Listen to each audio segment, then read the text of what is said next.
We're live! Live in one place. What about the other place? We appear to be live on both. Are we? Hey! Hey! We're live! We're live! Hey! Hi, everybody. Welcome to the book break. Okay, it's book break day. I am Librarian Taylor. I'm Librarian Mark. I am a youth services librarian here at Springfield Public Library. I'm an adult services and business outreach librarian here at Springfield Public Library. All right, we're going to talk books at you. That we are. Do you want to go first? I'll go first today. Why first. not? So the very first book I have today is the all-new Ball Book of Canning and Preserving. We have a great gardening display out right now at the front of the library as you come in. And once you've grown all these fantastic things, what are you going to do with them? Eat them. You are going to eat them. But what happens if you've got too many? In particular, zucchini. Okay, we all know we eat too much zucchini. I came across this recipe in here, the Summer Bounty Zucchini Relish. It's so good. I've had it. It's really good. It's good on hot dogs. It's good on vegetarian hot dogs. And it's a really good way of using up all of your zucchini as well as any extra peppers. I grow usually around about 30, 35 pepper plants and just play around with them. It's also got home-style pickled yellow jalapenos in here. I actually use this for all of my extra pickles, my shishitos and my padrones. After I usually fry those with the salt and then go from there. This could just turn into a discussion about peppers. But this is a really good way to store them as well. And again, they're really great. And then the other one that I make a lot of is the green tomato hot pepper pickles as well. And I have jars and jars of this at home. And it's a good way to finish off your peppers for the year. Today I am talking about a few books in particular, but more in general, we have a lot of different canning, fermenting books. Please check them out. I can actually vouch for, I think, all three of those recipes you talked about. Indeed. Because he likes to feed us. So, delicious. All right. I'm talking about something completely different. So, I am talking about reading kids' books as a grown-up, which, if you're not familiar with this concept, it is the best thing ever. So, one of the coolest things to go and read as a grown-up are comics. So I could have easily brought out Calvin and Hobbes, because Calvin and Hobbes is one of those comics that it doesn't matter what age you are, like Calvin and Hobbes just relates to so many different people. I think this is another one. This is Cheese Sweet Home. This is actually 3 volumes bound together into one, but this is a manga, so very Japanese culture heavy. Very sweet little kitty here, and it's just this 12-volume graphic novel series about this adorable cat and all of the antics that all of the chaos that she causes. It's super cute. It makes you feel good. It's happy. And not to mention, you feel really accomplished when you get to blow through this very thick book. So my first recommendation is Cheese Sweet Home. This happens to be volume 2, but we do have the full series at the library, multiple copies of each. It's nice to finish a book that, is the same size as a house brick. It is delightful. Yeah, you're like, good. Yeah, I read, how many pages is this thing? I don't even think, 460. There you go. So cute. That's awesome. All right. So we are over here on the West Coast, and we have books about growing things on the West Coast. Growing vegetables west of the Cascades. This is the 5th edition of this book. I don't know if they're going to come out with a 6th. This came out about 5 years ago. It was actually written originally by the guy who started Territorial Seed Company, and co-written by someone who worked for the Territorial Seed Company. And it does focus on growing vegetables west of the Cascades. We have this book, and we have a few others. You can usually search for Pacific Northwest, Cascades, Range, that kind of thing, because there are certain things when you are gardening, very obviously, that you need to pay attention to regarding the climate.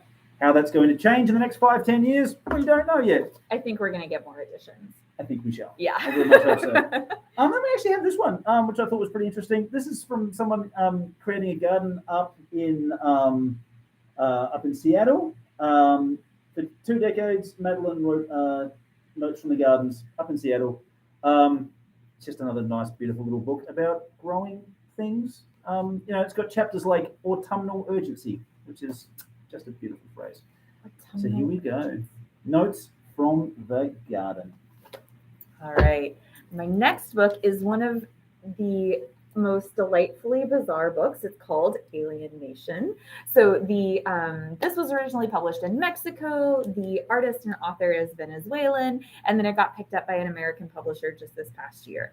So Alien Nation is a hybrid of a picture book, of a graphic novel, and it transcends, I think, target audience. It's one of those books that it's really hard to pick out exactly who this is for, which is great because then I think that kids, teens, and adults can all enjoy this.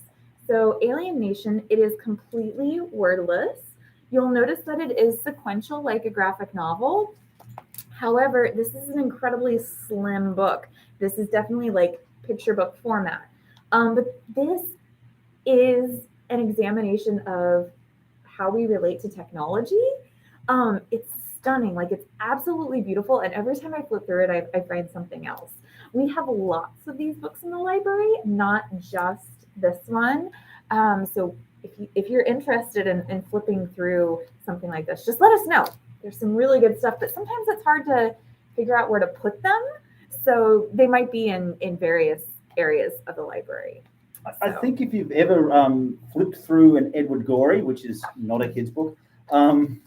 Edward Gorey illustrates lots of kids' books. Lots of kids' books as well. Or if you've ever flipped through a Sean Tan book, who we also have in the library, I very much like his stuff. I'm actually going to I think we should do another one. I think we mentioned Edward Gorey.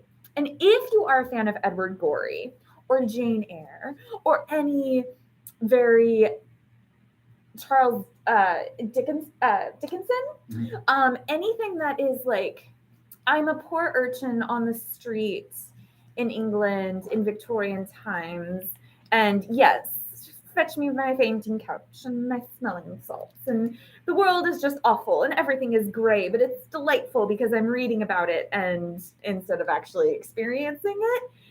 This book is for you. So this is a trilogy. It's by Edward Carey.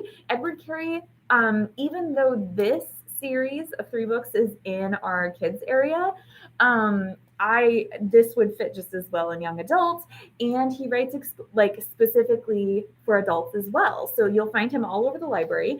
And this one, it's called the Ironmonger trilogy. It is perfectly awful. It is just if you wanna feel better about your life, read the Ironmonger trilogy and start with Heap House. There we go. What you got? If you'd also like to feel better about your life, and if you don't have a huge space for gardening, the all-new Square Foot Gardening, the revolutionary way to grow more in less space. This is by a guy called Mel Bartholomew. We have several books based around this concept, both the Square Foot Garden by this guy and others that talk about gardening in smaller spaces, because not everybody has the space to grow 30 different pepper plants. So it runs you all the way through, like where to place your garden, what kind of compost to use in your Square Foot Garden, raised beds, those kind of things. But the cool thing about this is that while we have this one, we also have El Huerto in 1 meter squared para ninos, also by Mel Bartholomew. So it's the same concept, but it's been translated into Spanish as well. And specifically for families. And then we also have, gardening books in Spanish as well. So you can also find these. And if you ever need help finding these, please come to the desk and we would love to assist you.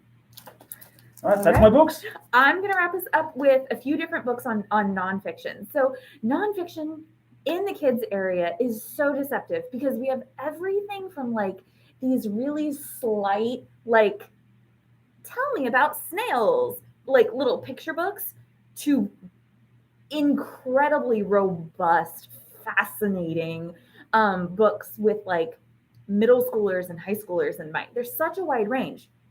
So what I really like to do is if I get interested in a new topic, I always start in the kids section. And the reason is that kids books do such an incredible job at taking a huge concept and distilling it down to its foundations, right? So it doesn't mean if you want to know about sex and gender and race and all of that, or maybe you just want to know about bees.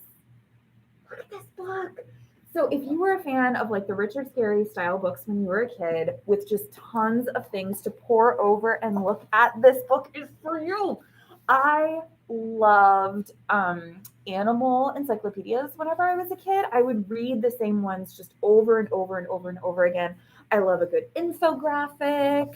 Like all of this is absolutely stunning. But look at all the information they have packed into this book. It will take a grown-up quite some time to get through this book. This one, you can tell with the little bat, this one has a cuter approach. Like the illustrations are still kind of kiddish or juvenile, but there's a whole series, Animalium, Fungarium, Botanicum. They're even thicker and they have incredible artistic scientific illustrations. And we send those home with absolutely everybody. Oh yeah, they're gorgeous. Yeah. This one, you might even be surprised to find in the kids area. This is an introduction to graphic design. And look at this. They talk about books. They talk about products. They talk about newspapers. They talk about, online, in print. These are all different concepts related to graphic design distilled down for like a middle school or high school audience. But that also means if you're just getting interested in this topic, start here. You're going to be able to hang on to that information a lot better. And then the last one I wanted to show you, this is another reason I like to start in the kids area when I'm learning about something new. So say I've heard about residential schools, and I've heard this term a couple of times, residential schools. I know residential schools are bad and harmful. I know something about an orange shirt day, maybe, but like, I don't really understand what they were. Are they still around? Like, I need my basics, right? You can come and find a book like this. So this is Speaking Your Truth, A Journey of Reconciliation. It's by Monique Smith. And this book walks the reader through what were residential schools? What happened in them? What's the fallout? What are we still impacted by what residential schools did today? Where are their families now? Things like that. Really robust, like continued reading resources in case you're interested in continuing that reading. If you go through this book, doesn't matter if you're a kid, a teen, an adult, you're going to have a great foundation for this topic that you've heard a lot about in the news. So start in the kids area. It's a very approachable way to begin, even if you just get that super slim little snail book.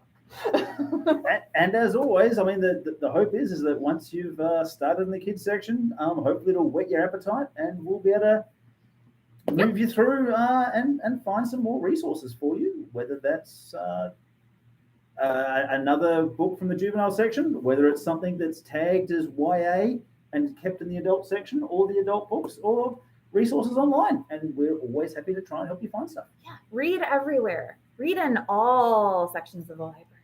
The whole thing. Okay, Mark, we're kind of losing the thread here. Maybe we should wrap it up. We should wrap it up. All right. This was the 315 book break. We talked about gardens and books that adults should read that are kept in the kids and tweens area. Yep. Have a great week, everybody. Bye, everybody. Have to